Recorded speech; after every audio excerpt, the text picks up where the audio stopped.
Trata de pequeña, pero para nosotros. Vamos a hablar de inteligencia en la voz de la seguridad y las investigaciones aplicadas a los ámbitos jurídico y económico, por supuesto. Tenemos como primera ponencia a José de Calidad, que es un abogado barcelonés, el año que se licencia en la Universidad de Barcelona, trabajó para el Ministerio de Defensa de los 83 a los 88 en el Departamento Jurídico de Amsterdam hasta el 92. Es el socio fundador ese mismo año del despacho de Validar Abogados, en el que trabaja bastante bien. También desde el 92 profesor asociado de Derecho Procesal en la Universidad de Fabra. El jefe de Validar Abogados está especializado en la asesoría a empresarios y directivos, de manera específica en la gestión integral de conflictos, litigios y arbitraje, nuevas tecnologías de información y comunicación, técnicas de inteligencia colaborativa, seguridad y seguridad, por supuesto, y defensa en el ámbito del medio. Nos va a hablar de conceptos, ¿no? José de la inteligencia. José de la inteligencia. Bueno, muchas gracias a todos, a los organizadores, por darme esta oportunidad de hablar del tema de inteligencia jurídica. Algunos ya me habéis oído hablar de esto. Yo siempre digo que esto, para un abogado hablar de inteligencia jurídica es como para un médico hablar de la vida después de la muerte, porque hay dudas de que exista la inteligencia jurídica. Y creo que el primer problema es el propio concepto de inteligencia. Es un concepto negativo, es un concepto de todo el mundo asume que sabe qué es, y nadie, casi nadie, sobre todo en el sector jurídico, sabe de qué estamos hablando. Claro, si tú le preguntas a un abogado si eres inteligente, te va a decir que sí. En la práctica, como os digo, hablar de inteligencia, y sobre todo en los escalones más técnicos del derecho, entra en contradicción con un concepto que es el único que se asume, que es el de estrategia. Yo lo que llevo años trabajando es sobre un concepto global de inteligencia en el campo jurídico que no solamente alcanza lo que sería el litigio, sino otras áreas del derecho.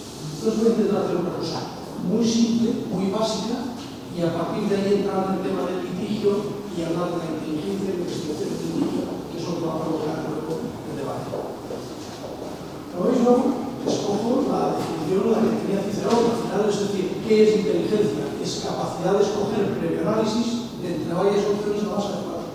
Es simplemente eso. En el ámbito jurídico, en un despacho de abogados, en el mundo del derecho, ¿qué áreas podemos utilizar? ¿Dónde podemos aplicar la inteligencia? Yo he recogido básicamente cuatro. Una que sería la inteligencia de organización, la lingüística, la regulatoria y la inteligencia de gestión. Veremos sobre todo a fondo la inteligencia de gestión, que es la que hace la referencia al litigio. Pero vamos a ir por aquí. Inteligencia de organización. ¿Qué es la inteligencia de organización? Pues es sencillamente entendiendo un despacho de abogados como una empresa, porque al final desarrolla una actividad comercial, empresarial, es todas aquellas medidas de inteligencia que permitan que el despacho funcione de manera eficaz y eficiente. Entonces, ¿dónde podremos un profesional de la inteligencia aplicar sus conocimientos en el despacho? Pues en el tema de formación de equipo humano, selección de personal, equipos de tecnología de última generación, potencial de imagen y comunicación, gestión de redes sociales, relación con clientes.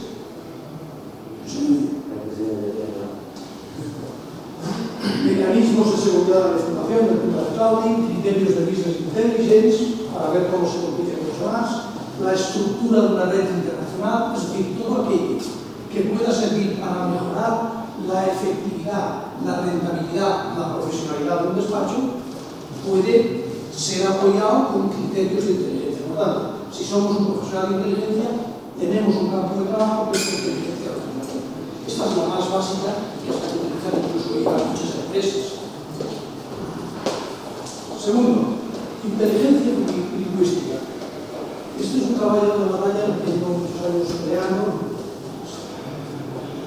A ver si lo digo de forma suave que no se puede explicar. El problema del derecho es que el lenguaje que utilizamos en el derecho es un lenguaje común.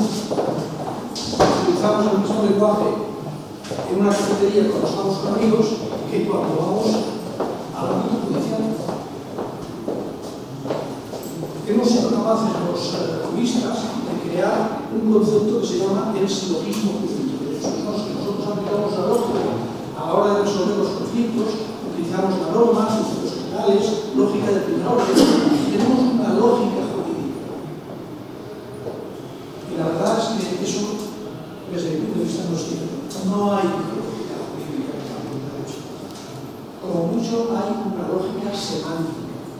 Lo que hacemos es intentar exprimir las palabras, exprimir los conceptos, para buscar soluciones a los temas. Entonces es muy fácil ver a un abogado que le plantea un problema y dice: usted tiene esto, lo podríamos resolver porque es un conflicto, hombre, sin ninguna duda. Usted tiene la razón. Usted como vendedor, no sé, yo soy el comprador, pues por supuesto, como comprador también tiene la razón. ¿Por qué? Porque tratamos la norma en función del interés personal de cada uno de los que está allí y el lenguaje permite todo eso.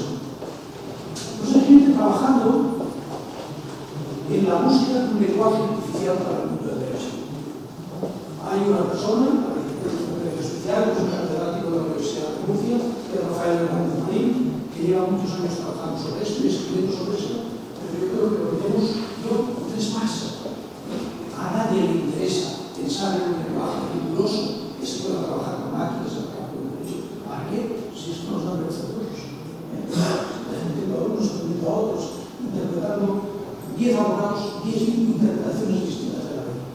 Yo siempre digo, la gente joven de hoy, que se va acostumbrada a coger el móvil, a tener respuestas inmediatas para todo, a esa gente cuesta mucho, a mí me cuesta mucho explicar. Mi hijo, que es economista, que sus hijos son abogados y piensan lo contrario, pero mi hijo me dice: papá, es imposible que una cosa se pueda interpretar de 10 maneras, o de 20. Y esto no sé, no es científico, no es riguroso.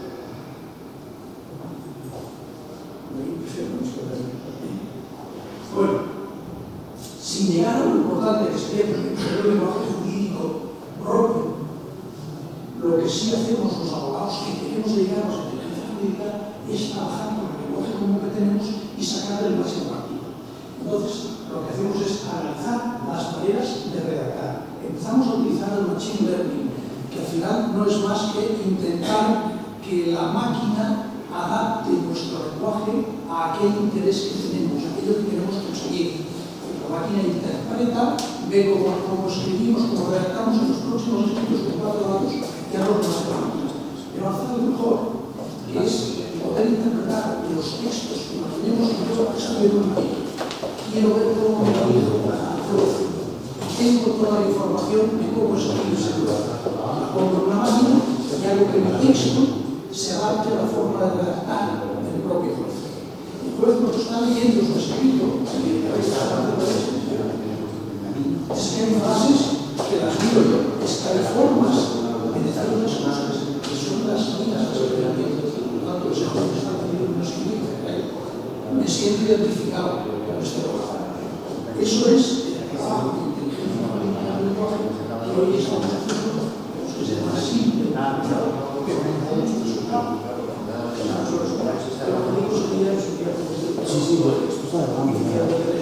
Pero eso creo que nos queremos ver. Este no es el campo de respuesta a la inteligencia. Tercero, bueno, esto es que no la comprar en ningún sitio, solo inteligencia regulatoria. Esta sí está algo más trabajada sobre todo en el internacional.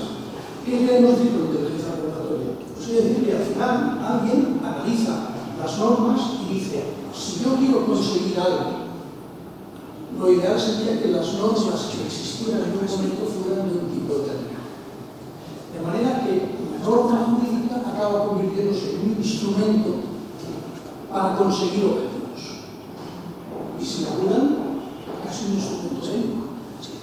Si yo desde un país quiero potenciar un área, un sector, quiero impedir que la competencia de otros países entre, lo que hay que es analizar de qué forma los textos jurídicos que aprobemos, las leyes que aprobemos, favorezcan o impidan determinadas cosas.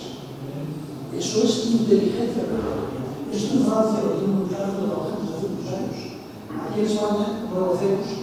¿Por qué? Porque al final lo que se produce, todos ustedes saben cómo se elaboran las normas, es al final el interés del partido que está en ese momento en el gobierno y las enmiendas que más o menos se pueden negociar o se pueden incluir en el texto. Al final sale una composición de intereses, pero detrás no hay una inteligencia regulatoria de decir qué es lo que queremos. Porque además se supone que no solo las normas que estamos emitiendo, sino las anteriores y cuál es el resultado de ellas. Y fíjense, si no hay inteligencia regulatoria, hasta qué punto, cuando ahora tenemos un tema que está en la calle, con el tema de la excarcelación de delincuentes condenados por delitos sexuales, donde se ha producido una falta de inteligencia regulatoria. ¿Por qué? Porque se pretendía una cosa y lo que se ha conseguido es todo lo contrario. Por lo tanto, ese es un campo para trabajarlo. Ahí puede haber gente dedicada solamente a desarrollar inteligencia de autorregulatoria. Tampoco lo tenemos. Y vamos a ir ya por último a lo que yo llamo inteligencia de gestión. Inteligencia de gestión significa no ya que el despacho funcione bien y que tenemos que hacer para que funcione bien, sino que aquel servicio que prestamos como abogados sea el mejor posible. Y ahí tenemos lo que sería la asesoría, digamos, técnico-legal, que supone utilizar, aquí tienen todos los datos, herramientas de Big Data, comunicaciones encriptadas, los chatbots, los smart contracts, los contratos que se generan y se cumplen de manera automática, es decir, todo lo que es nueva tecnología, técnicas de negociación, inteligencia competitiva, contrainteligencia. En el tema de contrainteligencia, luego haremos, cuando veamos el vídeo, veremos qué juego podemos tener. Pero en definitiva, un despacho que esté asesorando a clientes del ámbito de la empresa tendría que tener siempre un especialista de inteligencia que valorara toda esa prestación de servicios. Y necesariamente alguien de inteligencia que esté apartado del mundo jurídico. Quiero decir que sea alguien que tenga la objetividad para desde fuera decir, con mis criterios habría que hacer esto, no hacer esto, postergar esta acción, es decir, establecer criterios de inteligencia. Eso en el ámbito de lo que sería la asesoría normal, cuando hay un despacho y pido consejo o pide que le haga un contrato. Y ahora vamos al tema que más nos interesa hoy, que luego tendrá el debate, que es la inteligencia en el procedimiento. Ahí, fíjense que delante de un procedimiento judicial, lo que tenemos, dicho en términos bélicos, que va muy bien para el campo de la inteligencia, lo que tenemos es un campo de batalla en el que se enfrentan dos partes con dos intereses distintos. Ahí es donde es más fácil que la gente vea la utilidad de la inteligencia. Yo tengo que utilizar la inteligencia para vencer en el procedimiento y el otro va a intentar hacer lo posible para ganar él, su partida, su batalla. Ahí es más fácil que la gente entienda que un profesional de inteligencia tiene algo que hacer. Los niveles anteriores de inteligencia son más complicados, pero aquí todo el mundo lo tiene un poco más claro. Otra cosa es que el abogado tenga siempre la presunción de que los que yo esa inteligencia ya la sé como yo, ya por mi experiencia, ya la tengo. Falso. Bien. Fíjense ahí, lo que podemos es que hay que hacer que analizar los hechos, los sujetos, pero se voy a poner un gráfico en el que vamos a ver dónde podemos aplicar la inteligencia durante todo el proceso. Hemos dividido el procedimiento en tres fases: una fase prejudicial, una fase judicial y la postjudicial. En la fase prejudicial, ¿qué es lo que podemos hacer con criterios de inteligencia? Analizar los sujetos intervinientes, analizar los sesgos cognitivos de todos aquellos que intervienen en el proceso. Yo tengo que saber quién es mi abogado contrario, quién es mi cliente también. Analizar los precios. Todos los que intervienen en el proceso, toda aquella información que yo legítimamente pueda obtener, la tengo que tener encima de la mesa. Eso en la práctica no se hace. A veces le pregunto a algún abogado del despacho que está empezando, que está en un tema, y le digo, oye, ¿quién es el juez que tienes en este procedimiento? El número 7, ¿quién es? ¿Cómo es? ¿Qué características tiene? ¿Qué ha escrito? ¿Qué ha publicado? Ah, pues no, eso es lo primero que tienes que saber. Eso es lo primero. Luego entraremos a fondo del tema. Pero lo que tienes que saber es que ¿qué tienes que hacer? Entonces, el análisis de los sesgos cognitivos es básico. Análisis de los hechos. investigación, el Big Data que tenemos hoy, todas las técnicas de investigación de las que vamos a mirar de los detectives, vamos a buscar a los detectives, la teoría, investiguen esto, saquen toda la información y luego ya veremos qué uso de esto. Planificación y estrategia. Claro que estamos todavía en la fase judicial, aún no hemos puesto la demanda, aún no nos la han puesto. Yo tengo que determinar cuál es la hoja de ruta, qué cauces procesales o procesales voy a seguir, cuál va a ser la comunicación que voy a tener del procedimiento. O sea, todo eso yo tengo que tenerlo preparado como si fuera ir a una batalla. Porque en realidad voy a una batalla. Más adelante, no sé si se tratan a puñetazos, pero voy a ir a esa batalla. Entonces necesito toda esa información. La información de la inteligencia. Tengo que ver qué puede hacer otro. ¿A qué riesgos me enfrento?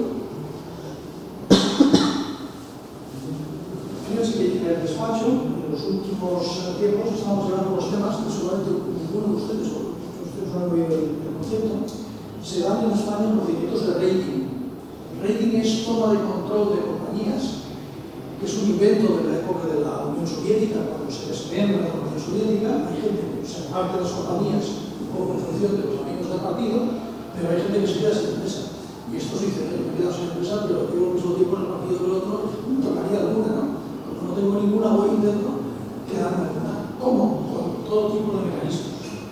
Legales, ilegales, alegales, todos atacando en 360 grados a aquella compañía, a los accionistas, a los corredores, a los clientes, utilizando la ciberseguridad, utilizando todos los mecanismos para poner a la compañía de rodillas y al final acabarla comprando por un precio vil.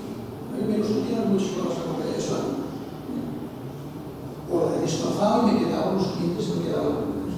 Eso está pasando en este país. Y tenemos compañías que están metiendo en la audiencia nacional, que están trabajando estos asuntos.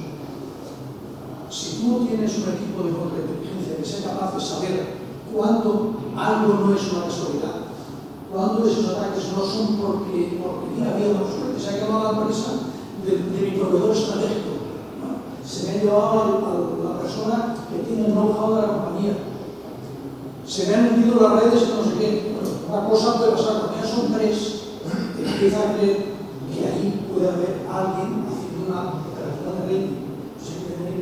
Gente de contrainteligencia para eso. Y el litigio, mucho más, porque estamos en el litigio, saber qué puede hacer el otro. ¿Qué capacidad tiene el otro? ¿Qué capacidad económica tiene el contrario? Si algo busco información de él y no resulta que está vinculado a mafias o a grupos criminales, pues tienes que saberlo. Y muchas veces el abogado en su ingenuidad se dedica a ver los hechos y a ver qué normas jurídicas aplica. Y es que el mundo va mucho más allá. Si todo fuera tan sencillo como la norma, el derecho, y la aplico y me da el resultado, esto sería muy fácil, pero esto no es así. Esto no es así. El mundo complejo no tiene menos. La incertidumbre es normal. Bien, lógicamente, lo que sí hay que hacer es todo el análisis jurídico previo en esa fase judicial y saber qué argumentos jurídicos vamos a tener, qué argumentos voluntarios son relacionados con el evento social. Cuando estamos en la fase judicial, ahí la intervención de la inteligencia que va a consistir en analizar las técnicas de redacción, planificar las pretensiones, aportar la información, aplicar los criterios jurídicos, todo eso para ir a la celebración de un juicio en el que vamos a tener que preparar psicológicamente al cliente, preparar estéticamente al cliente. O sea, fíjense algo tan simple como yo he tenido una vez un cliente al que he defendido un tema de delito fiscal y el día que vamos al juicio a la vista se le presenta con un traje de estos que solo ves y dices, este traje vale 3.000 euros como mínimo, y un reloj de oro que te deslumbra. Entonces, mira, realmente, vete a casa y cámbiate. Eso lo he hecho. Vete a casa y cámbiate, porque claro, si yo le voy a decir a su señoría que tú ni se te ocurriría nunca cometer un delito fiscal y tú me lo deslumbras con el Rolex de brillantes, pues lo tenemos mal. Bueno, pues eso son criterios de inteligencia. Esos son criterios de inteligencia. Es sentido común si quieren. Bueno, es que la inteligencia también es sentido común. Si no atiendes a eso, puedes acabar perdiendo un pleito, porque todos somos humanos y las cosas se las cosas como se definen. Técnicas de interrogatorio, en esto me gusta mucho insistir porque vayan ustedes un día a un juicio al Estado y vean cómo se interrogan en los primeros casos testigos, los peritos. Yo veo a veces interrogatorios y digo, pues no me está interrogando. Es que no sabe de lo que está preguntando, está haciendo preguntas genéricas, sin ningún criterio de a dónde quiere llegar cuando tiene a alguien delante que a veces es un experto en declarar, es un testigo que va allí, que puede ser un testigo falso, y que además es de mi experiencia, y empieza a responder con una tranquilidad, con una sobriedad y con unos datos, claro, si tú no eres capaz de conseguir que el juez tenga la misma percepción de que ese señor está cumpliendo, es como no se dio para el interrogatorio. Bueno, pues no se enseña a interrogar. Entonces, ¿dónde podemos aprender a interrogar? Pues ir a las técnicas policiales de interrogatorio, estudiar técnicas policiales de interrogatorio, y ser una parte de inteligencia básica en el procedimiento. Yo tengo que conseguir, a veces tengo 3 minutos para interrogar a un testigo. 3 minutos, y luego conseguir desamparar. Pues, ¿cómo desarmo un testigo? 3 minutos cuando tengo el juez, vigilando que yo actúe con toda la corrección.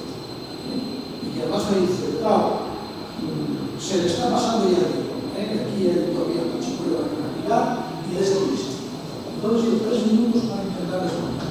Tengo, de entrada, el contacto visual. Tengo que conseguir que el contacto visual de alguna forma lo ponga nervioso, lo saque de su estado de confort. Y luego tengo que hacer las preguntas adecuadas. No para que me conteste lo que yo quiero que conteste, que no lo va a hacer, pero sí para que dé la impresión de inseguridad para que su día diga, pero este testigo no lo veo bien. Entonces, eso es porque yo soy utilizando eso, yo soy utilizando lo que llamo el caramelo falso. Yo empiezo a preguntar al testigo que aparentemente ha estado en un sitio y ha visto algo por cosas que ni estaban en ese sitio ni se pueden imaginar. Entonces, claro, ese testigo falso, cuando empiezo a preguntar si el policía que llegó, pues el policía me ha dicho que era un policía ahí, cuando dijo que nadie me ha dicho que dijera nada de eso, esa persona que estaba en un estado de confort empieza a estar nerviosa porque no sabe si el que le ha dicho lo que tenía que decir se lo ha contado todo o no, y no me ha dicho nada de esto. Ese nerviosismo, ese mundo en el que puede ser la persona que tiene que estar interrogando está cayendo en el error básico. Porque si sabes aprovecharlo, si no tienes que dar suerte y decir, mira, no digo más, ya ha perdido usted ya lo que bueno, análisis jurídico de los recursos, de la sentencia y luego la fase postjudicial en la que vamos a ver si explicamos, si negociamos. Entonces, ahí tenemos básicamente 2 cosas. El apoyo de la gente que va a hacer la investigación, que no necesita una investigación que se haga en el campo de los detectives de la ley de seguridad privada a tener un contenido determinado.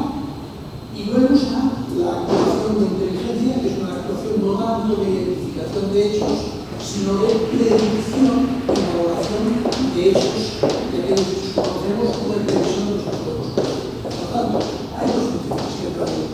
No voy a decir conclusión, porque no, en muchos casos, en la misma persona que haga una o hace la otra, tenemos la investigación y la inteligencia. Y no debemos mezclarlas, aunque pueda haber un profesional que tenga las 2. Yo soy detective y puedo hacer esa función y al mismo tiempo tengo formación en inteligencia para apoyar esa estrategia o esa. ¿Cómo hacemos entrar esos informes de inteligencia dentro del proceso? Tenemos 2 vías. O bien vía por las partes que intervienen, las partes que están en el principio del proceso, que pueden utilizarlo para uso interno, que va a ser el más normal. Yo voy a utilizar como uso interno toda esa información de la persona que me está dando la inteligencia. O bien va a ser para aportar al procedimiento. Si quiero aportar al procedimiento un informe de inteligencia, el de detectives no tengo ningún problema porque la ley lo prevé sin ninguna duda. El informe de inteligencia lo voy a poder aportar vía civil o vía penal como informe pericial.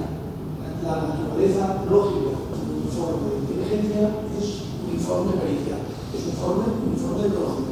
La ley es suficientemente amplia aquí como para decir el juez cuando necesita el apoyo de conocimientos científicos, artísticos, técnicos él no tiene, de los que él no dispone, se puede apoyar de un profesional a través de una pericial que puede ser aceptada directamente por las partes o puede ser el propio tribunal de oficio el que dice, oiga, no, yo lo que quiero es tener ese tipo de conocimiento.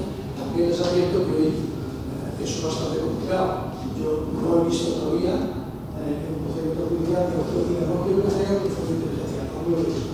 Creo que llegará el día que lo vemos, pero para eso tenemos que trabajar todos aquellos que estamos en la defensa del concepto de inteligencia para que esto sea una cosa comúnmente aceptada.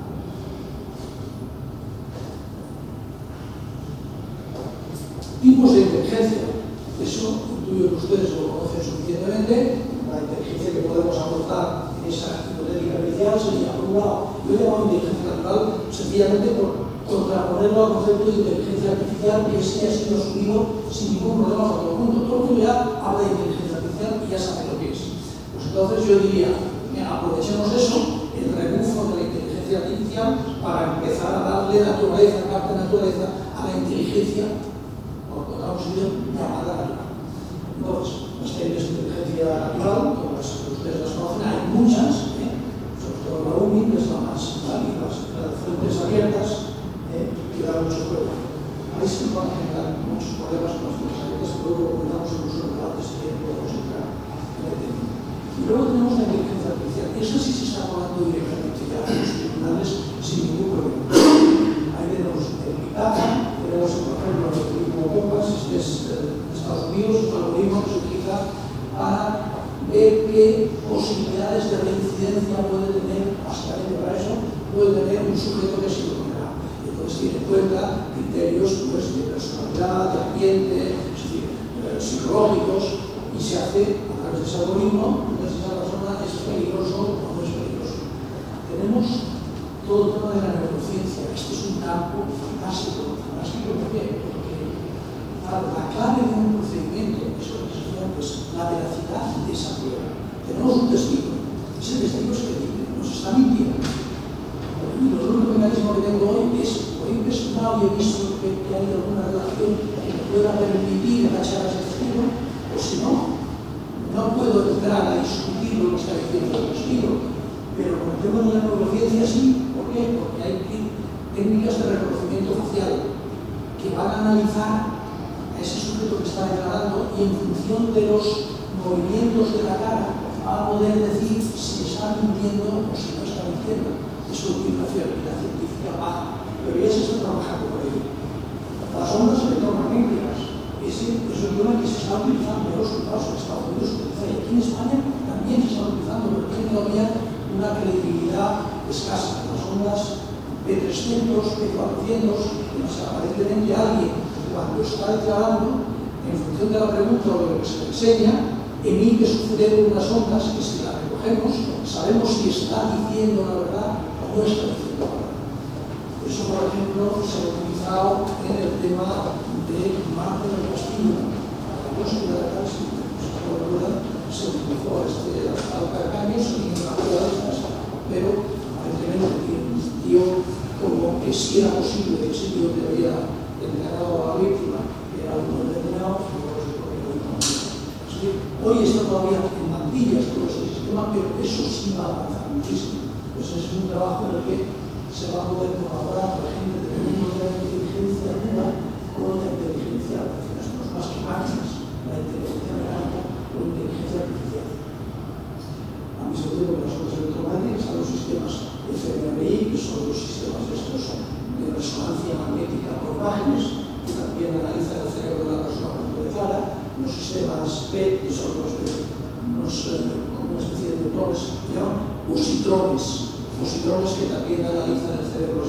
Todo eso es un campo en el que aparentemente algún día alguien se sentará en la silla de los acusados y le pondrán ahí los 4 aparatos tecnológicos y estará claro si ha cometido o no ha cometido el delito. No hace falta casi nada más con esa información. Otra cosa es que estemos dispuestos a que el sistema llegue a ese nivel en la medida en que solo que ataca es a nuestros derechos y libertades fundamentales.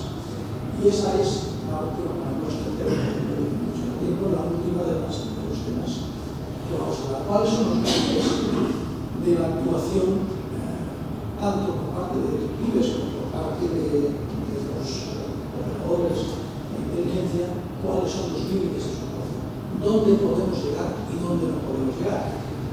En principio, habría que decir que los límites son la vulneración de derechos y libertades fundamentales que establece nuestra Constitución, básicamente el artículo 18 de la Constitución. Evidentemente, no puedo intervenir en una conversación telefónica sin el control judicial, no puedo grabar una conversación de terceros sobre aquello que no esté presente, es decir, todas esas limitaciones que suponen, pues que al final esa prueba que se ha obtenido de manera ilícita es una prueba nula. Pero eso no tiene parte. Yo estudiaba el artículo 11 de la Ley Orgánica del Poder Judicial, que no puedo utilizar una prueba que se haya obtenido vulnerando derechos y libertades fundamentales, era el Padre Nuestro, es lo más sagrado. Eso hoy empieza a irse socavando lentamente. Tenemos una sentencia del año 2017 en el caso Fachani, en el que, claro, este señor se había llevado información delicada del banco y aquí había que decidir si esa información que había sido robada era ilícita, se podía utilizar o no. Entonces allí, los Marchena, la sentencia, la que dijo, bueno, mire, si esa ilegalidad no se ha producido con la idea de llevarlo al procedimiento, es decir, si la finalidad última no era introducir eso en el procedimiento, esa ilegalidad no está, por lo menos no afecta al procedimiento. El juez puede tener en cuenta esa información que se le tiene ahí. Ahora ya abrimos un poco una brecha. Si no es para el procedimiento, ya ahí podemos, hay una pequeña ventaja por la que se van a actuar las cosas. Y últimamente ya se hace una valoración un poco más compleja todavía, que es la de decir, bueno, sí ha sido obtenida ilícitamente, pero afecta a la justicia del proceso. Entonces, al final lo que estamos pretendiendo es que el procedimiento sea un procedimiento justo. Antes decíamos un procedimiento con todas las garantías, ahora ya empezamos a ir nosotros el procedimiento justo. ¿Realmente se genera con esta prueba que hemos obtenido algún tipo de indefensión? Porque si no se genera indefensión, igual podemos tomar en consideración esa prueba que se identifica de proceso. Pero hoy todavía el límite de esa actuación sigue siendo que yo no puedo introducir en el procedimiento algo que he obtenido de manera ilícita. Pero cuidado, con el tema de las fuentes abiertas, ahí todo el mundo asume que algo que está en la red, como Google, web, no vulnero ningún password de entrada, no puedo pagar ningún derecho, una cosa limpia, la que he entrado, y ahí tengo una información, esa información yo la he obtenido de la red, en principio de manera limpia, pero ¿cómo ha entrado esa información de la red? Porque puede haber un señor muy malo que ha conseguido que esa información la obtiene de manera ilícita y a través de un medio de comunicación, como es el periódico de Shanghái o en Perú, lo coloca en la red y yo entro por Google y me sale esa información. Entonces, yo, señorías, si yo he encontrado esto, estaba aquí en Google que dice que tal cosa. Esa información yo no la hubiera podido obtener de manera lícita, pero estoy en la red. Vamos a investigar cómo ha llegado a la red y tal. Pues mira, si además es en un país extranjero, ya les puedo imaginar la comunidad que esté ahí. Todo eso abre un campo de posibilidades. No quiero que más abordamos en el debate, pero la idea es: hay que potenciar el campo y el mundo de la inteligencia. Y hay que superar esa barrera en la que todo el mundo cree que la inteligencia es una cosa que va de suyo, que todo el mundo la tiene y que no me aporta nada. ¿Qué me aporta ese profesional de la inteligencia que no sea capaz de pensar yo? Hay mucha gente que tiene esa posición. Habla de la inteligencia, que te enseñen que se puede pensar con un método, que se pueden tener en cuenta muchas cosas que tú no tienes en cuenta, no por falta de profesionalidad, sino porque sencillamente no dispones de los mecanismos ni tienes la experiencia de ámbito de inteligencia. Entonces hay que intentar que poco a poco, y jornadas como esta sirven para eso, pero son grandes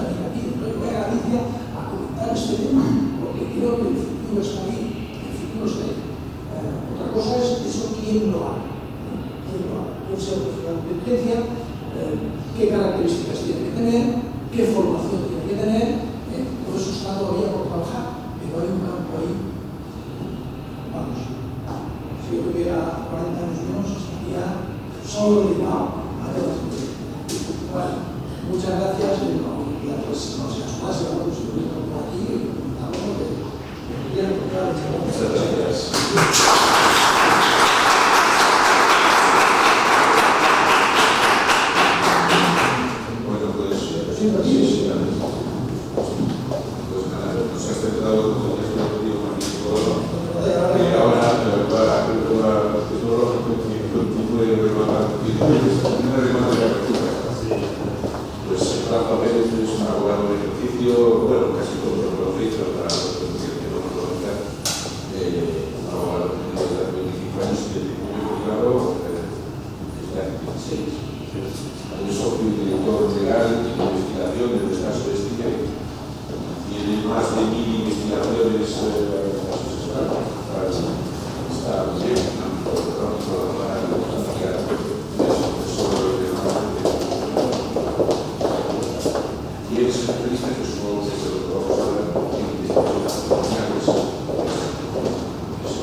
Una barrera a las emociones y a todas las expresiones que se vierten cuando estás diciendo. Y hay unas mascarillas que creo que han hecho su manera de declarar resultado que tapamos prácticamente hasta donde se vean los ojos. Como un antifaz, ¿no? Yo siempre me preguntaba, ¿y por qué no? Que declara que está a 10 metros del juez, a 8 metros de los abogados, no hay público en esa. ¿Por qué no le dices que vamos a ir? Más aún, cuando había videoconferencia en la cual estabas tú solo en la sala donde estás declarando y con mascarilla. Ahí, claro, lógicamente lógico, nunca he visto a nadie y aquí que se ve mascarilla para declarar. Eso es importante. Yo, así lo repetí, si yo solo explicar siempre a la gente que empieza, a los abogados que empiezan. Hay técnicas que son muy simples, porque dan una apoyo. Esas técnicas de interrogatorio, y eso siempre lo hago en casa porque realmente nos da. Cuando tú quieres, tú le preguntas a alguien, lo que quieres que esa persona salga de su estado de confort, cuando es un poco nervioso, para que no tenga tanto control sobre lo que dice. Yo siempre digo, hay que mirar las cejas de esa persona de manera fija. Fija significa mirar las cejas y no apartar la vista de ahí en todo el tiempo que estás preguntando, que estás diciendo. Esa persona tiene la sensación de que estás mirando los ojos. Tú no sientes la presión de los ojos, al contrario, pero él sí nota que le estás mirando permanentemente los ojos. Vas viendo que cuando van pasando los segundos poco a poco, vas viendo que esa persona empieza a ser incómoda. Es una técnica de negociación muy básica, pero que no solamente en la negociación, en todo está un resultado fantástico. O sea, todo lo que es expresiones faciales, el juego de las miradas, eso es capaz de mejorar muchísimo. Hay gente que te mira y realmente te deja, es capaz de ponerte incómodo a partir del primer segundo. Por eso se consigue cosas simples. Yo depende de lo que es claro, primero que no hay estilo que está evidente y que además, pues claro, si no ves el aspecto, no sabes si esa persona está incómoda o no está incómoda.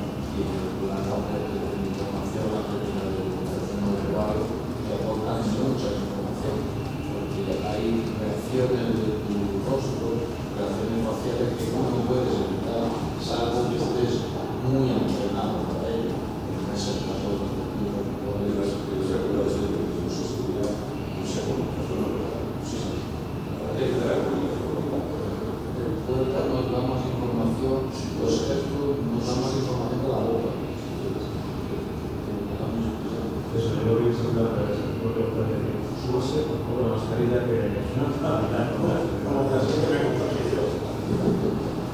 Sí, pues nosotros intervenimos en distintas fases de apoyo al procedimiento judicial. La mayoría de las veces somos fase previa al proceso, porque hasta que no llegamos a informe no se inicia la maquinaria de cliente, pues crea que no se puede iniciar una vez dentro del proceso. Vamos a otro espacio de tiempo que muchas veces porque se llega a la demanda a los abogados, a veces los días siguientes recibe el cliente, muchas veces tienen las asociaciones a la vez de los tiempos, pues hacemos un margen, realmente a veces requiere muy poco tiempo para investigar. Pero cuando disponemos de tiempo, previamente al proceso, pues podemos desarrollar todas las técnicas de investigación y poder llevarlas hasta el final. También podemos intervenir en la fase inicial, que se plantea al principio, de análisis de testigos y de filtros, las posibles vinculaciones que pueda haber con las partes del proceso que puedan desvirtuar el testimonio o la vericidad del testigo de filtro. Es un aspecto que mucho de esto se lo tiene abandonado y nosotros insistimos en investigar. Entonces, los despachos habitualmente no emplean muchos recursos en ese tipo de trabajo, porque más se centran en los hechos y en la comunicación jurídica y abandonan todo ese procedimiento. Lo que se hace es poner herramientas y medios humanos y técnicos para poder hacer vamos a ver estas personas qué vinculación pueden tener con por supuesto, incluso aflorar situaciones que puedan tener nuestro cliente, que puedan ser perjudiciales, que puedan sacar la lectura de otra parte y la lectura de todo.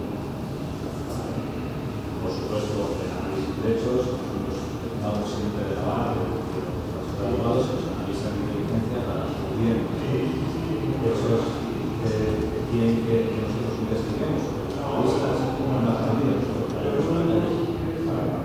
o bien la información que tenemos nosotros en la calle en nuestras investigaciones se han leído los que las analicen o los que profundicen en el tema.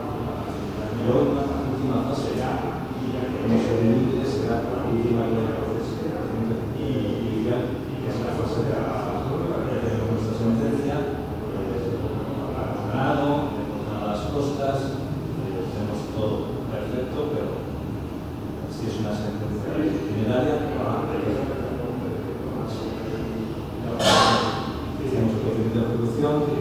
no hay bienes, no hay derechos susceptibles de embargo y ahí se queda todo abandonado. No hay donde obtener recursos, ¿no?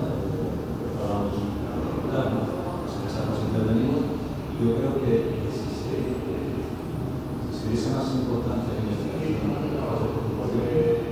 para hacer la mitad de los procedimientos que están relacionados con esta insolvencia profesional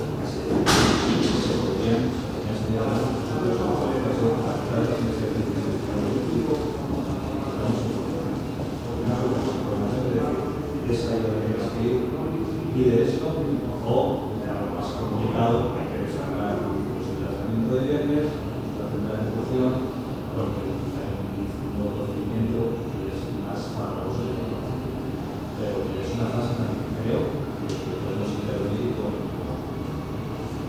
las autoridades. Sobre todo la fase previa para identificar los bienes, porque no hay bienes que recibe al cliente y inicia un procedimiento judicial que se gasta dinero para luego tener una sentencia que va a dar en casa, para eso no. Por supuesto, pero no hay bienes o una pregunta. Ahora no hay bienes, no hay derechos. Puede haber proceso de 5 años, dentro de 10 años hay que tener mucha paciencia, porque una vez que entras en la fase de ejecución hasta que no se te satisface no termina, ¿no? Que ahí no te escribe. Y lo que la fotografía que tenemos hoy puede cambiar mucho a lo que puede ser dentro de 5, 6, 7, 10 años. En el ámbito penal, la responsabilidad civil derivada del delito no te escribe. Nos encontramos con un condenado ya satisfecho, condena a la prisión, a los penales, pero la responsabilidad civil sigue ahí. Unos hechos cometidos diferencialmente, las circunstancias cambian puede ser civil de la ley. Una que normalmente, como he ido a preguntar por los suyos, dice, no, hicieron un pago de euros, para el siguiente mes me pagan otra vez, y ahí se ha quedado la cosa, me adeudan 20.000 euros y nada, mira, y el insolvente de este señor, se llevó la casa y normalmente me lo van a asistir a abogadas, víctimas, a la representa, están ahí muy abandonadas. Sí, sí. Como las instituciones que viven la insolvencia permanente. Sí. Y viven y van a los restaurantes, como es el caso, los ves con un Mercedes último modelo, comiendo los mejores restaurantes, pero son insolventes. Sí. Es una investigación que hicimos, además el cliente discurso de informe de la prensa, un solvente absoluto que no va a los hijos en un proyecto de pago, se hizo un seguimiento que terminamos en Murcia, en Valencia, que se iba a jugar al gol durante esos 5 días, que eran los mejores hoteles, no podía pagar. Normalmente, pues, la presentación de esas pruebas, si uno de repente una persona insolvente y le lleva a ser una fotografía y yo jugando en el mejor campo de golf de Escocia, ¿qué hace usted? Tienes que acreditarlo. Tienes que acreditarlo. ¿Dónde se las tiene? Amigos, tengo tantos amigos, tengo amigos, pues sí. Se quiere demostrar Lo que necesita es poder acreditar que detrás, poder levantar el velo y decir, no, realmente hay que buscar dónde está. Yo creo que cuando ve la fotografía siente lo mismo que tú. Sí, claro. Dentro del marco legal, Pues básicamente nuestra intervención en el procedimiento concursos de acreedores y concursos también ahora los concursos de acreedores de persona física tenemos un campo bastante grande. La mayoría de las personas que acuden al concurso de acreedores de persona física es cierto todo lo que dicen, ¿no? Pero es una puerta abierta para no solo el estado que aprovecha esa situación de un concurso de persona física para que se exoneren el pasivo insatisfecho y salga todos sus deudos. Entonces, analizar cada caso es una puerta abierta de menos estado. y por curiosidad también, aunque en España no se usa demasiado, hacéis algo de inteligencia, una pregunta para todos, en el tema de la selección de jurados. Nosotros nunca, No, de hecho, a ti te permite la ley. A mí me suena de las películas, lo que se va a realizar la selección de jurados, pero en España quería saber si se hace. En España tú puedes abiertamente pedir que se excluyan determinados. Y que se haga para los posibles miembros. No, eso no es. Bueno, a ver, eso se puede hacer. Es decir, al final, la cosa es que tengas la información y que la puedas luego utilizar. Pero tú al jurado, digamos, no accedes, a priori no accedes, o no puedes tener contacto con él. Lo que sí puedes hacer es, claro, sobre que mucho dinero, lo que hacen los americanos, que es crear un jurado experto. Es decir, si el asunto fuera de tal entidad que lógicamente se verifica, tú creas y dices, mira, monto, ¿qué son? 12 miembros de Estados Unidos, 12 miembros, pues hago 12 miembros del mismo perfil, hay uno que es una persona de color, de mediana edad, con este tipo de estudios. Pues yo cojo a alguien del mismo Yo perfil. soy una persona de cualquier persona que me ha acusado de que los Estados Unidos, que me de las actividades y su profesor, el economista, supongo, eso me refiero. Claro, tú tienes la capacidad de excluir a algunos, no a todos, no es el sistema español. La cosa es que luego tú seas capaz, para planificar tu estrategia de defensa, ver cómo se está recibiendo aparentemente por parte de ese jurado que está analizando todo lo que pasa en la pista, ver cómo lo reciben y si tienes que hacer algo para intentar motivar y cambiar la opinión de ellos. Eso no puedes hablar con el jurado de verdad, pues tienes que poner el jurado en ese espejo y cuando acaba de ser, bueno, ¿qué sensación habéis tenido? ¿Qué es lo que os ha parecido mejor? ¿Qué es lo que os ha generado algún tipo de dudas o problemas? Entonces, en tu estrategia del día siguiente de la vista, intentar modificarlo. Pero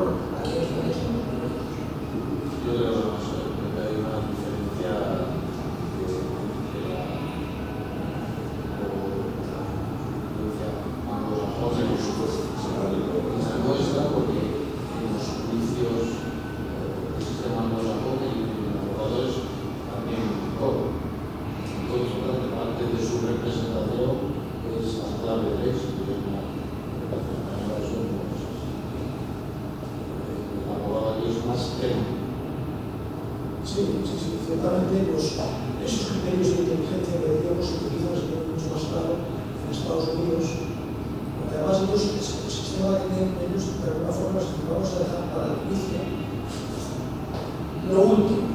Es decir, primero vamos a ver si entre las partes podemos discriminar y tener claro qué es lo que se discute aquí. Pues hay toda una fase previa que no es judicial, porque cuando ya llegamos a un juicio, incluso se han interrogado a los clientes, se han interrogado en todos los despachos de abogados. Y esa información es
eso que él planteaba, que nosotros muchas veces somos el canal hacia el cliente, de integrar lo que hace un detective, lo que tenemos por otras fuentes y demás para hacer ese informe de inteligencia y mirar el lanzo al médico Kiko, que deberíamos ir pensando en acreditar peritos de inteligencia, porque la ley no lo permite.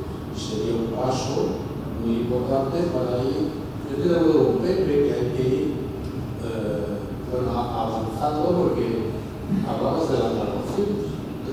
Estaban prohibidas.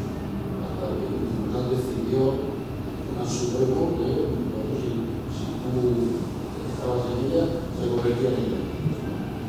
Porque yo creo que todos los pasos hacen que se produzcan cambios. En cuanto a la inteligencia como tal en los procesos, hablaba Pepe de un concepto que nosotros denominamos adecuar nuestro mensaje con afinidad lingüística con el juego. Era lo que tú explicabas, al final, ¿cómo redactar el juego?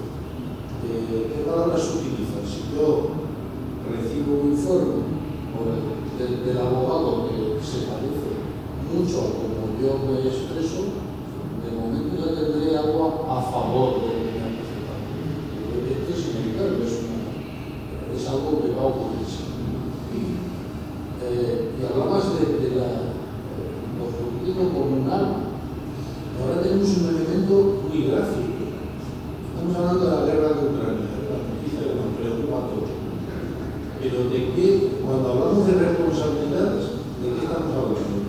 Hablamos del Tribunal Penal Internacional, de acusar de crímenes de guerra. O sea, llevamos el asunto al plano jurídico, no a otro plano, y lo convertimos en una herramienta de guerra, porque ahora todos ejercen influencia para que se les lleve a los tribunales penales internacionales o no. Entonces, hay que a cada uno viva su batalla, pero en el ámbito jurídico, porque va a ser prácticamente el único ámbito en el que se pueda declarar culpable de algo, ¿no? Y yo me gustaría del plan de inteligencia hablar de algo que me preocupa y que puedo pensar. Hay mucha gente que confunde la inteligencia con las relaciones. Hemos hablado con una persona y dice, bueno, lo que haga usted, ya lo hago yo, porque yo llamo al juez, pongo con él, y obtengo la información que puedo obtener. Pero la inteligencia no es solo obtención de información. Es obtención de información, es análisis, es aplicación de metodología de los profesionales de la inteligencia que los demás no tienen. O sea, ustedes serán muy buen juez, muy buen abogado, es un experto en su materia. Pero para lo otro, estamos profesionales que nos hemos preparado toda la vida para eso y que tenemos una experiencia en operaciones, en actividades de inteligencia que avala que el resultado que vamos a dar a abogado o además va a ser algo de valor. Es decir, a nosotros no nos vale la información. La información no aporta ningún valor. Nos vale todo el proceso al que sometemos la información para proceder a emitir un informe inteligencia. Y eso es valor. Y ese valor que nosotros aportamos es para reducir la incertidumbre a la hora de tomar decisiones previas. Porque tengo que tomar una decisión con respecto a esta decisión. Nosotros lo que le ayudamos es a que, como tú bien decías, tomemos la decisión más correcta. Tenemos un ejemplo de lo que hablabas de Facebook, que fue la Operación Día. Día fue atacada de todas las maneras posibles para después ser comprada por el ruso. Esos ataques, ¿qué objetivo tenían? Reducir el precio de la economía. Entonces atacaron su limpieza, su organización, atacaron todo lo que podían. Y al final tuvo un impacto brutal que representó el precio de la economía. Y entonces apareció incluso casualmente claro, pero todo esto aparece casualmente, esta compañía que resulta que es muy mala, que no funciona nada, interesante. Bueno, pues la inteligencia en el plano del atacante también se utiliza para eso. Y cuando hablaba del peritaje yo me estaba dando cuenta de que los procesos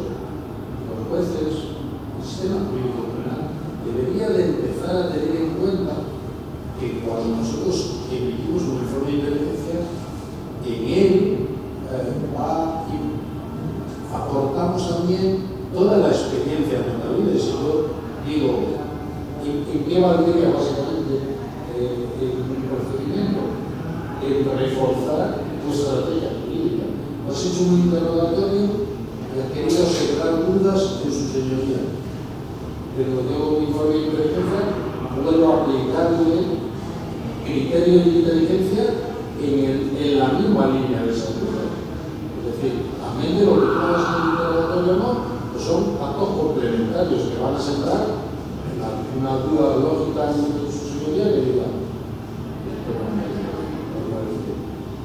Esto me hace mucha gracia porque yo creo que nuestro sistema jurídico está, lo veo bastante anticuado, sin interés faltar a nadie, pero bastante anticuado, utiliza las matemáticas jurídicas, como dos o tres, sin contar que hay un elemento en la suma con el término como que es su señoría, que hace que 2 más 2 son 5.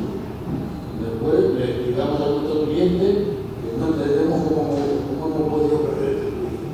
Bueno, porque influyen otras cosas de un procedimiento político que hay que analizar y que deberían analizarlas. Como tú explicabas antes muy bien, profesionales de la inteligencia que no están inmersos dentro de la práctica jurídica. O sea, yo hago un análisis desde el balcón, fuera de... No soy parte de esta guerra. Y algo que decías antes sobre la legalidad o ilegalidad de la información. En un caso que todos seguirán en la prensa, que es el caso de Rubiales, un jugador ha determinado que pese a lo legal o ilegal de la obtención de la información, no le hace perder su carácter informativo y por tanto no cabe el supuesto de la información. Cuando, evidentemente, un hackeo es una violación de las recomendaciones y deberían hacerlo. Usted considera que eso no le hace perder valor informativo, lo que hace un producto es pero que está informando es cierto. Sí, cuando entra la prensa, todo lo que está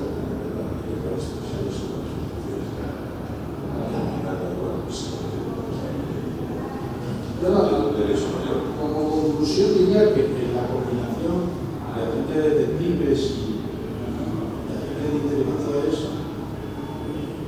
perfecta para aportar valor en este tipo de investigaciones, que la inteligencia somos metodología de la inteligencia está manchada, y eso hay que ir desechando, trabajar jornadas como esta son buenas, está manchada por determinados apellidos. En España yo voy a decir un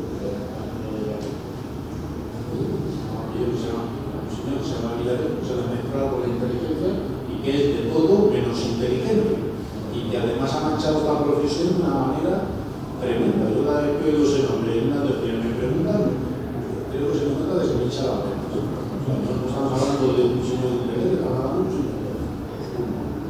Y los profesionales de inteligencia somos profesionales serios y debemos de descartar esa inmediata idea que le viene a los clientes de inteligencia, algo ilegal vamos a hacer, ¿no? La obtención de información por métodos legales tiene campos extraordinarios para que podamos aportar de todo sin cruzar nunca la línea de la ilegalidad, porque no tiene ningún sentido cruzarlo. Entonces, descartemos eso, confiemos en los profesionales de la inteligencia, nos vamos muchos, procedemos de la inteligencia del Estado, en la que hemos desarrollado muchos años, y después descartemos el engaño como sistema, que es a lo que se ha asociado la actividad inteligente. ¿No? Nosotros no somos profesionales del engaño. Nosotros somos profesionales que tenemos información y aportamos valor a nuestros clientes. No estamos aquí para engañar a nadie. Y la inteligencia es un método absolutamente científico. No es algo que pueda hacer cualquiera. Y después, este campo nuestro de la inteligencia, quizás por un error nuestro, que es que la inteligencia no esté incluida dentro del proceso formativo universitario. Debería de estar incluida en la universidad. Bueno, ahora se hacen másteres y más, pero yo creo que debería de haber grados con mucha relación con la inteligencia. Eso hace que no haya un conocimiento muy serio de esta disciplina y que tengamos al cliente primero que convencerle de que es la inteligencia para después poderle vender servicio. Porque lo que nos encontramos es un muro de alguien que no entiende de qué estamos hablando. ¿De qué me sirve? Claro, yo recuerdo con Pepe, lo he comentado muchas veces, he aprendido muchas cosas, pero aprendí una que no solo era del campo jurídico, sino del campo de la actividad empresarial. Me digo, mira, tú lo puedes hacer muy bien, pero ten en cuenta que un empresario te va a hacer tres preguntas. ¿Qué es esto? ¿Para qué me sirve? ¿Y cuánto me cuesta? Esta es la parte. Si es capaz de convencerlo, pienso bien. Perdonadme, un poquito de gente, digamos, es que habéis hablado los tres, Jorge y Rafa, estáis hablando del mismo tema, estáis viendo lo mismo y habéis tocado dos cosas que me parecen muy interesantes. Por un lado, la parte de los informes de inteligencia, ya no solo aplicados al propio abogado defensor, que necesita la defensa, sino al juez, que puede tener que juez. La simbiosis detective-analista, a la hora de realizar ese informe, el detective tiene esa información, la está analizando, y es último que acabas de decir, Jorge, el tema de los peritos y de la formación privada. Entonces, la pregunta, sobre todo la parte de esta postjudicial, es decir, entiendo que vosotros, el abogado, hace uso de la inteligencia como una herramienta más. Pero ¿cómo el juez dice, vale, yo no me fío de lo que usted me diga, porque eso es del abogado defensor, tampoco me fío de lo que dice el fiscal, intereses, entonces yo quiero implementar. ¿Cómo se pide? ¿A quién se lo pide? No hay una formación privada. Entonces, a la lista de inteligencia que nos saca el detective, nos saca el director de seguridad, nos saca el ¿cómo el juego a quién se lo pide? De algo que no está arreglado académicamente. Ahora se nos sistema permite que pueda ser referido a alguien sin titulación. Sí, pero es su experiencia. Esa experiencia le permiten no he comentado probablemente que ahora mucho, pero en los próximos años se puede haber más disciplina de los criterios de inteligencia, sobre todo de los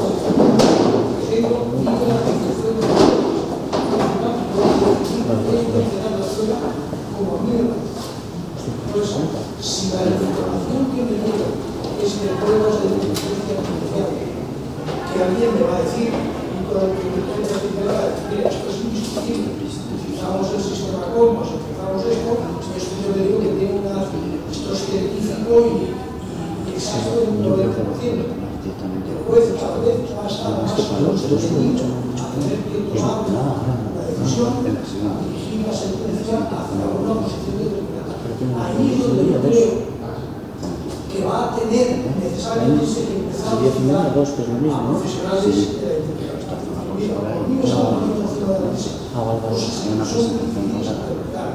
Porque ya todo esto de neurociencia se te escapa y tal. Y claro, yo puedo ir a buscar a un médico, pero no es el médico. Claro, aquí son máquinas, son algoritmos. Exactamente, es que estos son máquinas, es un sistema que estos datos de esta manera dan un porcentaje de 80% de un margen es el 20% a la pero el tema de la lista porque este sistema es inteligente. No se lo ponemos todo solo. Pero tenemos que El ordenador que trae es lo que va a dar potencia. obtenido una Pero lo que es un tratamiento es un de interés. separando con Es todo eso. fácil de que un pueblo quiera, debería de entender Sí, como es que sí, que un servicio de inteligencia que asesora a un presidente y no está fuera del asesoramiento. No, pero tiene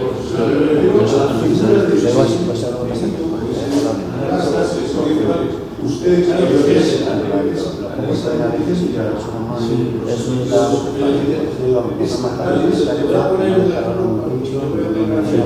igual se configura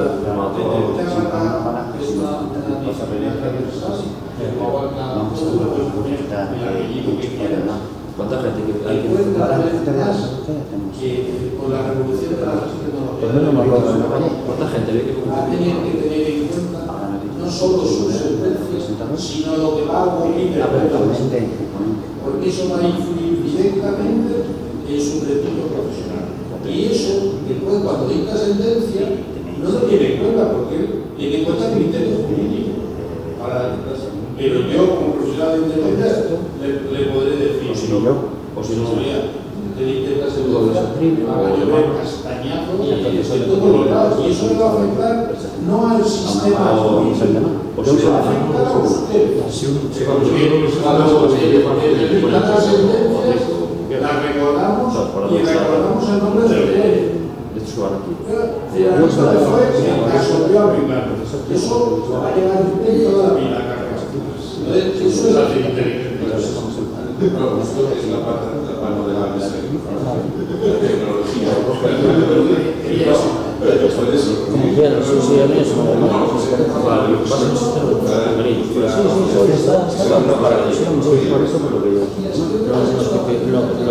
Lo que pidieron ahí.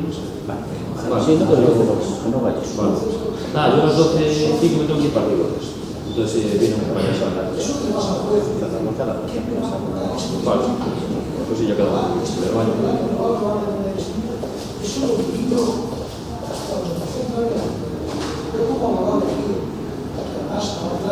Hecho procesado.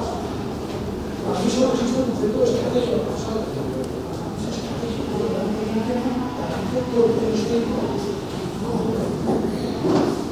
Cuando alguien me empieza a hablar de no es un chico.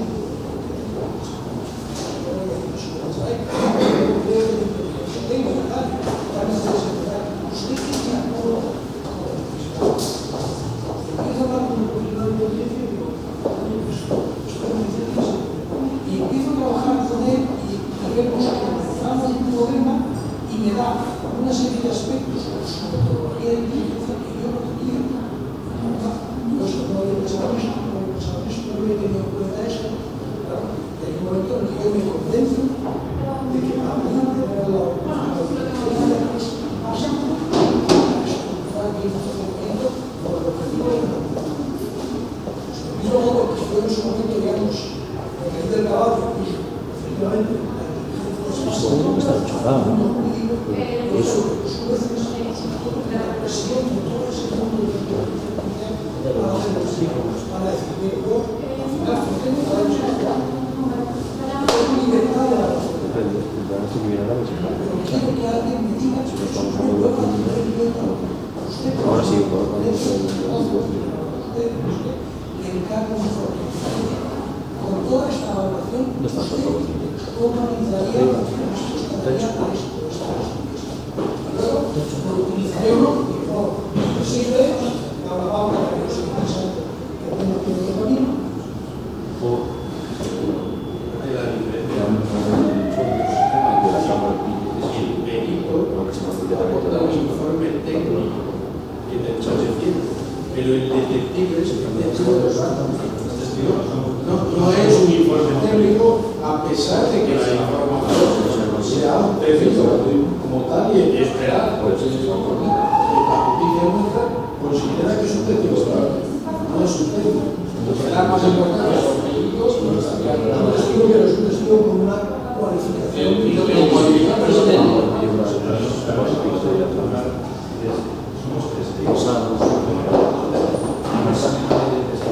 Allí,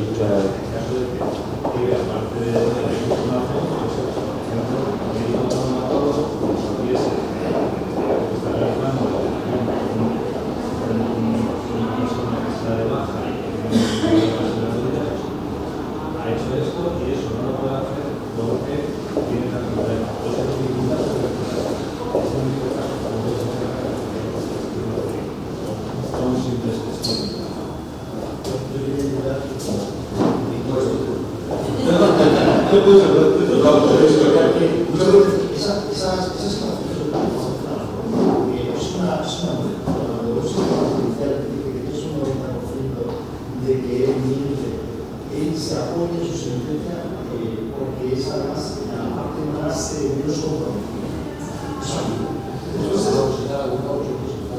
Es algo de que como perito yo informático, que he presentado algunas veces, he sido testigo de que, y algunos lo saben, he sido testigo de cómo se ha utilizado como herramienta para presionar. Hacemos esto, sabéis continuar, hacemos esto. Y al final, pues como llegado, y bueno, entonces continúa algo de casa, de nada y de todo. Pero se ha utilizado de otra manera que yo había utilizado con técnicas, no psicotécnicas de todo tipo, y sale de todo lo que es la psicología, que al final se elabora dentro de lo que es un despacho de la Bueno, pues es Modesto Autor, que es ingeniero de comunicaciones y de publicidad y de inteligencia, y es un poco la parte que es de la que vamos a hablar. Hay muchas cuestiones aquí que pueden suscitarse después para sacar el desfocar de I+D más idealismo y es la asociación internacionalmente por profesionalidad y referencias. Y acabas de crear una empresa cultural. Sí, como hacer. Como hacer, o sea, una empresa que tiene la magnífica calidad de estar apoyada en este país. Gane siempre. La causa. Andrés, muy interesante. Pues eso. Nosotros estamos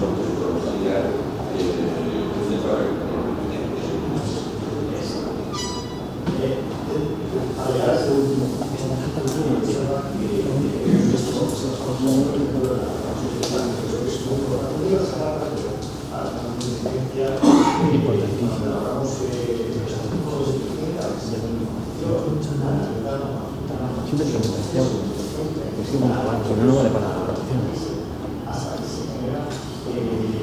Todo eso es relacionado muy bien a una persona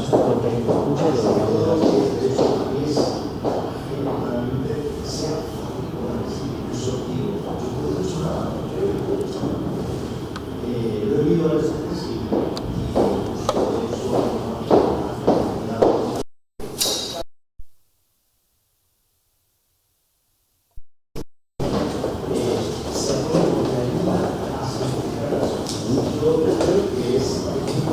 el micrófono que no está sonando aquí, un micrófono que no está sonando por la cámara.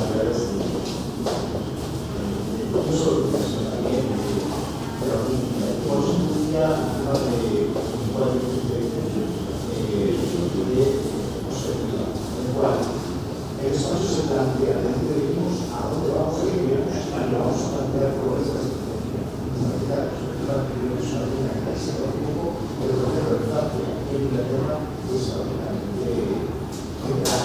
se practica, se estudia, se elaboran grandes iniciativas en este aspecto y no como muchas veces. Y no como aquí, que parece que, como indica Jorge, parece que estás hablando de algo que no va a entender la persona y que va a entender solo como tú bien decías, y otros se te quedan mirando diciendo que tú te crees más inteligente que yo, no tiene nada que ver, o piensan que eres villarejo, o vas de espía, y no tiene nada que ver. Es unas técnicas muy sencillas, muy claras, ¿no? Me ha gustado mucho cómo lo has explicado, porque dejas claro el papel de lo que es realmente. Técnicas muy elaboradas, complejas, muy sencillas. Yo me dedico sobre todo a temas de ciberinteligencia, que aplicamos técnicas idénticas, como por ejemplo el temas de OSI, a través de internet, a través de los canales, no solo a la red. Y tratamos de tener información de la forma legal, nada de ilegalidades, no hacemos eso queda fuera de todo eso. Y por eso cuando has comentado el tema de un despacho que está me ha gustado porque lo has planteado de parte del juez. Digo, pero si el juez quizás sería interesante que lo planteara, ¿no? Por eso te he dicho, oye, esta opción, que lo hiciera el juez, que tuviera una sandbox también él, sería interesante. Me ha gustado, por eso te quería felicitar, porque me ha gustado, has abierto miras. Pues mira, yo, aprovechando, y gracias por el halago, le voy a halagar a él también. Mira, nosotros en el despacho últimamente, yo casi diría que estamos centrados en los temas de ciber, porque la cantidad de ataques que se generan hoy a los clientes, bueno, no os lo podéis imaginar, el CNI creo que está hablando de 40.000 ataques diarios aquí en España, y la cosa va en aumento. 40.000 ataques, no, el CNI ha certificado 40.000 ataques rusos. Eso además supongo, pero vamos, pero ataques a empresas españolas cada día con phishing, para alterar facturas. Entonces nosotros tratamos esos temas y hay una cosa que me asusta, sobre todo porque ahí sí que estamos absolutamente vendidos, porque a veces el cliente te dice, hombre, yo una prevención de ciber, pero ¿a quién le va a interesar mi tema? Si yo al final soy una empresa pequeña, y yo no hay nada que tenga dentro de mi sistema que le pueda interesar a un tercero. Y entonces yo les digo, mira, el problema ya no es lo que te puedan sacar, es lo que te pueden meter, es lo que te pueden meter en el sistema, porque he visto algún caso en el que alguien ha ido a buscar un ordenador, porque dentro del ordenador había, pues, lo que os podáis imaginar. Y el titular del ordenador dice, eso yo no lo he puesto ahí, eso me lo han puesto con una finalidad determinada, perjudicarme, dañarme, técnicas de raiding, lo que sea. Ahí es muy complicado porque el juez dice, ¿quién me asegura a mí que esto realmente lo ha puesto un tercero y no ha sido el propio titular del ordenador el que lo ha colocado ahí? Es decir, hay casos, por ejemplo, de pornografía infantil. Entran en el ordenador y encuentran pornografía infantil. Claro, el titular del ordenador dice, yo le aseguro a usted que eso no ha entrado por mi mano. Eso no lo he puesto yo ahí. Y entonces, si tú eres el abogado de esa persona, tienes que ir a buscar a un perito tecnológico y decir, oye, hazme un informe en el que digas que eso, vamos, que me puedas acreditar que lo ha puesto un tercero, que ha entrado ahí por otra vía. Claro, ahí el juez tiene que basar totalmente. Claro. No puede tener una visión menos técnica, claro, menos profesional. Claro, pero tú harás un informe en el que dirás, mire, esto lo ha puesto un tercero. Si quien me lo ha puesto ahí, en ese ordenador, tiene la finalidad de perjudicarme, seguramente va a conseguir entrar en el procedimiento o como acusación particular, o ya va a buscar una manera de entrar en el procedimiento y va a intentar aportar informes periciales en el sentido contrario. Va a encontrar a alguien que diga, no, eso ha sido bajado directamente por... Existe el contraperitaje, claro, que está dentro de lo que es una estrategia de contrainteligencia que puede establecer el otro. Claro. Y a veces también la dificultad a la hora de determinar el autor de los hechos. Es muy complicado. No, por eso ahí se abre un mundo de complejidades en el que, volvemos a lo mismo, el campo de la inteligencia vuelve a tener recorrido. El juez se va a tener que apoyar en profesionales de la inteligencia que sean capaces de valorar esos criterios como lo haría él para trasladarse y decir, mire, usted tiene que valorar estos elementos que le pueden ayudar a decidir si esto es cierto o no es cierto. No, continúa un poco hablando No, de temas tecnológicos. Bueno, a mí lo que me encanta es que es eso, escuchar técnicas nuevas, ver que pues es un despacho de abogado que es indiscutible, que es de lo mejor en temas avanzados, no solo de neurociencia, que son técnicas que empezaron con los comercios para vender más, sino que también hay que vender al testigo, y esas técnicas las usamos para a veces apreciar o detectar ciertos comportamientos y adivinar o intentar establecer después las técnicas que van a dar un resultado científico. Como dice Jorge, el proceso de inteligencia es un trabajo científico que otro pueda contrarrestar y decir, perdona, en este punto no es correcto, y se puede demostrar.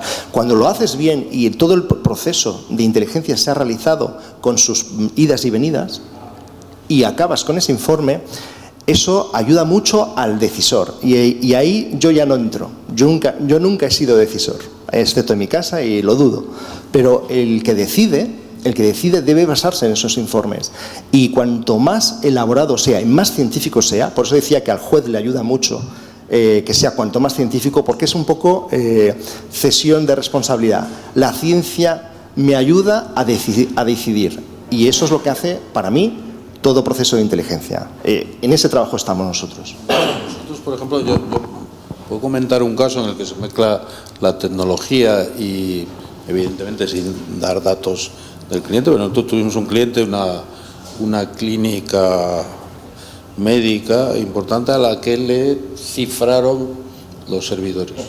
Entonces, a partir de ahí, no podían atendían a sus pacientes, pero no estaban viendo el historial clínico porque no tenían acceso a sus datos. Entonces, que esto es un tema en lo jurídico también importante, cuando la persona acude a nosotros, acude con una preocupación, que es que tiene cifrados los servidores, y ese era su problema. Y cuando yo me siento, le digo, bueno, claro que usted se ha fijado en un problema, pero usted tiene varios problemas. Uno, ¿lo ha denunciado? No, pues ya sabe lo que va a hacer su compañía de seguros, no hacerse cargo de nada. Dos, ha tenido una pérdida de datos importante, la Agencia Nacional de Protección de Datos le puede meter un sartenazo para que esté más contento. Y tres, que usted no lo ha valorado, es que yo puedo hacer dos cosas. Yo puedo cifrar los servidores o cojo 5 historiales clínicos, los subo a la red y usted no vuelve a abrir una clínica médica en su vida. Entonces, este es el problema de la tecnología y en el campo jurídico esto, bueno, lo tenemos todos los días. Es decir, entonces el ataque, este campo en lo jurídico va a ser tremendo porque se produce día a día a cientos, a miles de empresas. Y es una parte de equipos de 24 horas en 3 turnos en prevención de crisis. Y es muy complicado. Thierry.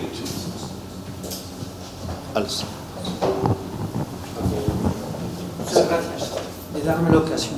Por favor. Bueno, me presento, soy el nuevo vocal para Francia en AIMSE. Bueno, ya estuve hablando ya con la mayoría de la gente, menos usted que no conocía y tampoco usted. Solo quería, voy a intervenir exactamente sobre todo lo que hemos hablado de una manera general. Decir la importancia de la inteligencia en todos los sectores que hemos hablado. Yo solo para comentar, dar un testimonio, ¿no?, de la importancia de la inteligencia, de una manera general. Yo salgo de 32 años como investigador judicial y en la Gendarmería francesa, ¿no? Y trabajé mucho en cooperación internacional. Fui punto de contacto en RAD, no sé si conoce la red de recuperación de activos de Gafilat. Representaba a Francia con la cooperación con los 16 países de América Latina en todo lo que es investigaciones financieras y esto. Después hice un montón de servicios de cooperación internacional, Schengen, sistema de información Schengen, ¿no? Trabajé también en una oficina especializada en el crimen organizado, entonces tengo esta visión del crimen organizado, ¿no? ¿Me entiende? Entonces tengo una visión panorámica de muchas cosas, ¿no? Y después de 32 años, pues me salgo, segunda actividad, y me digo, ¿qué voy a hacer de mi vida en segunda actividad, no? Y ahí me viene una amiga, abogada especializada en ética de los asuntos, y que da clase en lo que hablábamos también de la importancia de la conexión con las universidades, ¿no? Y me dice, mira, ¿no te interesaría dar un poco de tu experiencia ahí en una universidad? Y digo, bueno, si quieres, para pasar el tiempo, si quieres, ¿por qué no? Y me dice, mira, te voy a poner, ahí voy conectado con la técnica de ciberinvestigaciones. Yo no soy un experto en ciberinvestigaciones, es decir, técnicamente, informáticamente hablando, ¿no? Cada uno tiene que saber sus competencias, ¿no? En cambio, hay efectivamente una conexión muy importante entre un investigador que tiene que utilizar a otras competencias como usted, sus competencias a usted de técnicas de informáticas y de búsqueda, etcétera, pero acoplado con un investigador que sabe captar la información, analizarla, compararla y verificar las fuentes, etcétera, etcétera. No, lo normal, Human, Xuxen, Stockment y todo lo normal, ¿no? Normalmente se trabaja así, en equipo. En equipo. Entonces, por haber trabajado muchos años en cooperación internacional, yo sé la importancia de trabajar todos juntos, cada uno en su campo, pero después tiene que haber gente que va a ver con una visión superior para hacer una comparación y un análisis y un reporte completo de todo. Eso es la primera cosa.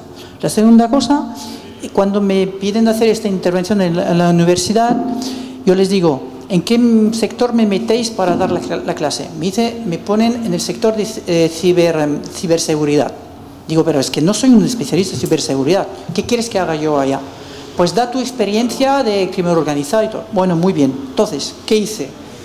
Hice cuatro cursos. Uno sobre presentar lo que es el OSENT, de manera fácil, normal, para cualquier persona, principiante, vamos a decir.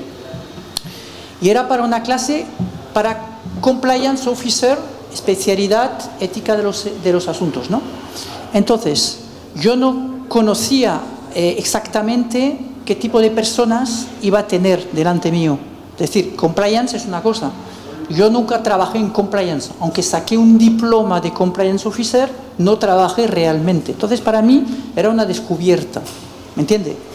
Entonces, les di una clase de OSENT y ahí me di cuenta de que hasta diría yo, temáticas de principiantes de búsqueda de OSENT que cualquiera puede hacer utilizando el framework que todo el mundo conoce, el framework OSENT, todas las herramientas que salen, pues no lo utilizaban, no lo sabían. Y ahí se dijeron, hostia, es interesante esto, lo que nos das, pero si no es nada, es solo un principio, ¿me entiende? Y me extrañé yo que Compliance Officer no utilicen estas técnicas. Bueno, primera cosa. Segunda cosa, después les dije, mire, yo voy a aportarles una cosa, es darles la curiosidad de mirar, siempre hay un cuadro y tú, que parece muy bonito, pero tú siempre tienes que mirar lo que hay detrás del cuadro, siempre. Siempre mira lo que tienes, muy bonito, muy buena persona, muy buena empresa, lo que sea, para hacer un buen KYC, para conocer tu cliente, se dice en inglés, ¿no? KYC, ¿no? No yo customer, ¿ah? Entonces en francés se utiliza KYC, se dice así, bueno. Entonces para hacer un buen KYC tú tienes que hacer lo mínimo de investigaciones que te permitan de hacer un reporte importante para tus jefes, para tu empresa, y esto es muy importante porque ahí vamos sobre el lado legal. Si un compliance officer no hace su trabajo, o lo hace mal, o no lo hace bastante bien, un día le pueden hasta hacer ¿cómo se dice? Una persecución judicial, ¿no? Estamos de acuerdo en eso. Entonces hay una responsabilidad penal. Es que algunos no se dan cuenta de la importancia de hacer unas buenas investigaciones básicas, la primera cosa. Y después yo les dije, mire, yo les voy a traer mis conocimientos del crimen organizado, cómo funciona, cómo está estructurado, cómo funciona la mafia italiana, cómo funcionan los grupos criminales organizados estructurados, modo operatorio y todo eso. Para que vosotros comprendáis que detrás de cada empresa puede haber una empresa fantasma, detrás de cada persona cliente puede haber también, pues, ¿cómo se dice? No serán los beneficiarios efectivos en la realidad. Y todo eso os podrá ayudar en vuestras investigaciones. ¿Por qué? Porque tenéis que hacerlo lo máximo para traspasar eso y deciros, yo hice mi trabajo y aunque me vengan con un procedimiento judicial, yo podré hacer delante del juez, decir, no señor, yo estoy claro, todo lo que he hecho lo he hecho bien, posiblemente no lo he visto todo, pero he utilizado las herramientas así, y es una seguridad.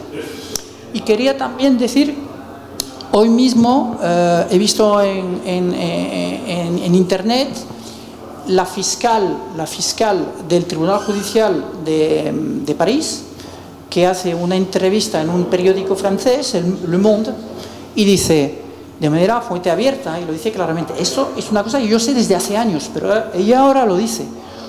Dice, el crimen organizado está infiltrado en todos lados, ustedes no se pueden imaginar hasta qué nivel. Y eso es un mensaje, Entonces, yo digo, lo estuvimos hablando, Jorge, ya, la importancia de la inteligencia en la ética de los asuntos, en un montón de cosas, y de los negocios, y ahí es muy importante. Entonces yo estoy en total de acuerdo con ustedes, Y yo estoy tocando ahora lo que el sector privado, lo estoy descubriendo. Mucho en fuentes abiertas, ¿no? Sí, en fuentes abiertas, pero eso cualquiera lo puede hacer, solo tiene que saber dónde buscar y también utilizar la información. Hay que tener cuidado. Por ejemplo, estuve mirando un fuente abierta, encontré a un especialista que lleva años haciendo OSENT, un tío que está muy conocido, y decía cómo entrar en todo, hasta en ¿cómo se dice?, en las cámaras videos de, no sé, en Tailandia.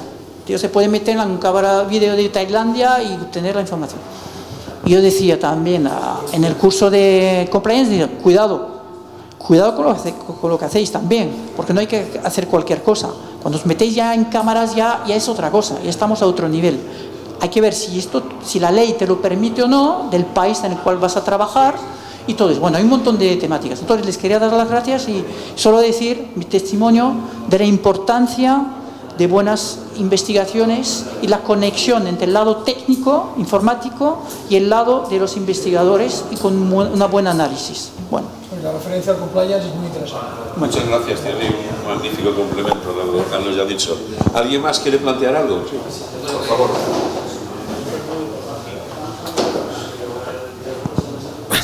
Nada. Agradeceros para finalizar, que ya no tenemos tiempo, pues... Un poco de silencio por ahí al fondo, por favor. Antonio, ya si me permites hacer la última pregunta, que hemos visto desde el principio la intervención de José, de todo, de Jorge, de Rafa, de Modesto, y es un placer teneros aquí, la verdad. Y ya desde el punto de partida que empezamos, ¿no?, que a mí las comparaciones que son odiosas, no me gusta comparar el sistema anglosajón judicial con el español muy garantista, que limita la operatividad muchas veces de la inteligencia, de lo que estamos hablando, y una técnica que has hablado, Pepe, de las técnicas, digamos, de neurociencia, la parte de... Yo me quedo muchas veces pensando en la poligrafía, que es ancestral, ¿no?, que es una técnica tan antigua y tan de moda aquí en España en los medios de comunicación de la prensa rosa, y que en México y en Estados Unidos es una técnica súper fiable y que se presenta como prueba y demás. Yo lo que quiero preguntaros a vosotros, que somos miembros de una asociación del sistema, ¿no?, con 5 sectores estratégicos que estáis: la comunicación, el jurídico, la tecnológica, la inteligencia y la investigación privada, la seguridad privada. Sabemos de dónde venimos, pero ¿a dónde vamos? Para ponernos en un punto de inicio, tanto en la comunicación como en todos los sistemas, ¿a dónde vamos? Porque es lo que tenemos que captar el sector para seguir avanzando y que la inteligencia privada esté reconocida socialmente y públicamente, lógicamente, me refiero por los entes estatales. Eso es lo que os quiero preguntar, ¿dónde vamos? Sí, gracias. Sí. Bueno, pues nada, iba a añadir yo algo, pero ya, bueno, brevemente, algunos de vosotros no tienen que estar solos, José. Yo diría, para simplificar, donde queremos ir es al desarrollo de la actividad de inteligencia como pieza básica en muchos otros campos de actividad. Yo diría que prácticamente en todos.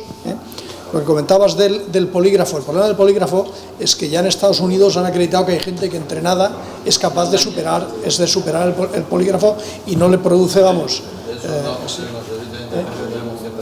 Claro. Por eso digo que... Yo creo, Pepe, ¿a dónde vamos? A que la fuerza de los hechos nos van a situar donde debemos de estar.